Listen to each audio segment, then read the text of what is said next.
So what if someone's watching right now and they have a K through 3-year-old child in their life and they would be interested in having their child, get involved in something like this and learning with you? How can they get in touch with you? Well, we have a website. It's a blog right now. The address is www.stemkeymakers.org. And go to the website, take a look. You can sign up to get logged on to our distribution list, because we will be making some announcements in the few coming weeks as we develop our business plan and our strategic partnerships. That's the best thing I can say right now. We don't have something to implement just yet, but hopefully in 2015 we'll have a pilot program running in one of the community centers there off the avenue. And you brought a book with you. Was there anything in the book that you wanted to cover? Yeah, it was, I'm not sure if the camera can see, but this is just an example of the type of mechanisms, or the type of material that I'll be using to build my mechanism. This is a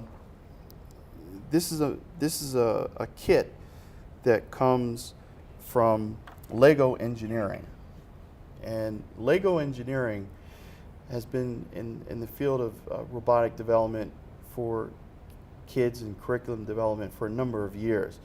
This happens to be the top of the end line of their kits for high school students. And again, we won't be introducing anything like this for kids to build, but I will be building a mechanism. The first mechanism will more than likely be something very similar to what I developed at Hewlett-Packard Company. It's called Anthropomorphic Robotic Arm. Okay? Yeah, we talked about this when we met. Now, it's not a biomechanical arm. It's not something that will prosthesis. But it's very similar. If you've seen TV commercials where robots are assembling cars on production line, and it looks like arms, it almost looks like, for a glimpse, just for a very short glimpse, it looks like human arms reaching out and doing spot welding and putting windshields in place and fastening and so forth. Those are what they call anthropomorphic robotic arms. Anthro meaning human-like. And they have degrees of freedom. Joints are called degrees of freedom. They have up to 6, maybe even 7 in those, where there's independent joints that are articulated and manipulated to move the end effector to where it needs to go. What I'd like to do is develop a model similar to that, scaled down, but something that can be controlled by a joystick by a young child, okay, not to control the whole robot per se, but to have a group of kids kids are assigned to a particular joint, but they all work together in concert to move the robot to pick up maybe a ping pong ball from one place and then place it somewhere else, and then learn the difference between picking up a ping pong ball and a pencil out of a pencil holder. Ping pong ball is round, you grab it, you pick it up, it's easy to manipulate.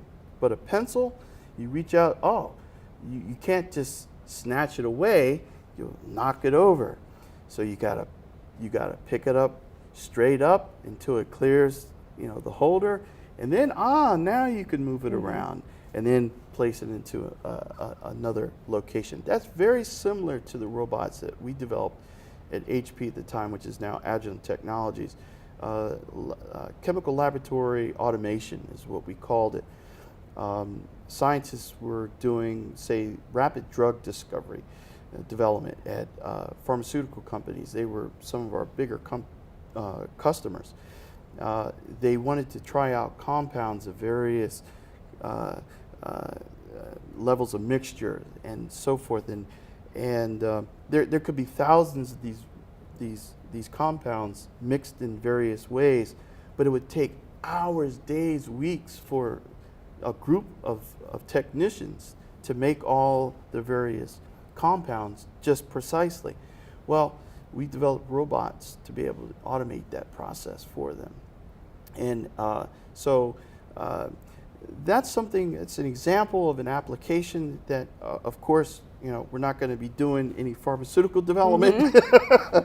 We have plenty of that down at the University of Delaware at the Technology Park and AstraZeneca. But these robots, this robot will have very similar articulation as robots that may be used in those kind of environments.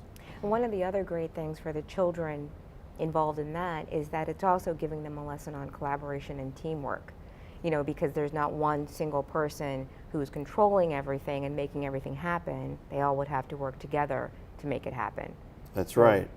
Yeah, we want to work with them in small groups to teach them the individual joint that they'll be responsible for manipulating, but then bring them together and then teach them in a systematic way to move the robot to accomplish tasks. And we want to build confidence.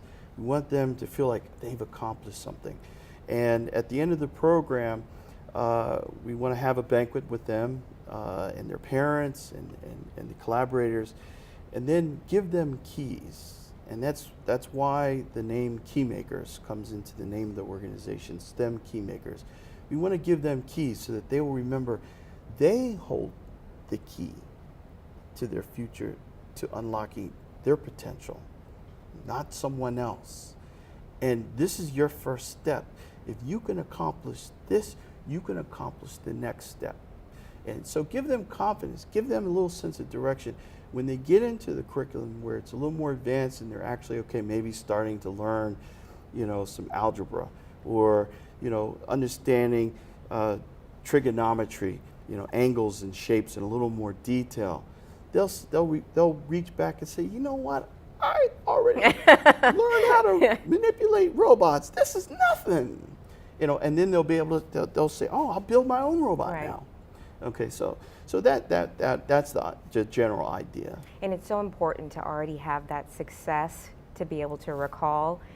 Going back to the ministry part of it, one of the first things I have ever experienced in my walk with Christ was going back to something I'd already been through, having the testimony on the other side. So then when the next challenge comes, I'm like, oh, wait, I know how to do, I can recall this thing that Christ already brought me through. So that would be a wonderful tool for them to have. They have these keys in their hand now, have you given any thought to going forward with them? And what I mean by that is, we talk to Mr. and Mrs. Pritchett a lot. They are wonderful pillars in the community. Yeah. And they do a lot of work. They have little kids they work with at basketball camps, but then these children grow up and they go off to college, but they always come back to Mr. and Mrs. Pritchett. So have you given any thought to that when these little Keymakers come back to you? Well, we do want to help the ones that have inclination and the ones that are still maybe trying to figure their way, get to the next level. So we want to see if there's a way that we can maybe bring in their teachers as they advance in their classes, to try to help oversee some guidance, because our school systems there's so much bureaucracy anymore. God bless our teachers, but they're paid less to do more, and they have to be everything anymore: parent, counselor, teacher, disciplinarian, doctor. So we want to try to see how we can provide some guidance. The program is going to be limited to age group at this point, K through 3. If anything, we go earlier in age, not advanced, because there's programs like FAME and others already doing that. And I see the direction between FAME and the direction we're going kind of meeting, at a good place. And so I've talked to Donald Baker, had good conversation with him. He's also a FAME grad.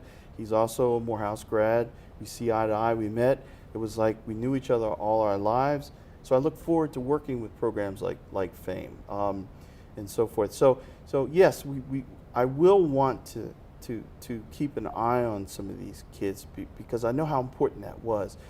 I was thrown into each level. It seemed in my day, as you know, sink or swim, and you just had to, you know, get with some buddies and work your way. And guess what? That's still a good way to go. But you know, and while they're in still school age, before they graduate high school, we still would want to try to help see them matriculate through, and maybe, you know, get into one of these magnet programs, and then maybe get scholarships. So that's not going to be our primary goal, but that's something that we'll be interested in looking at down the road.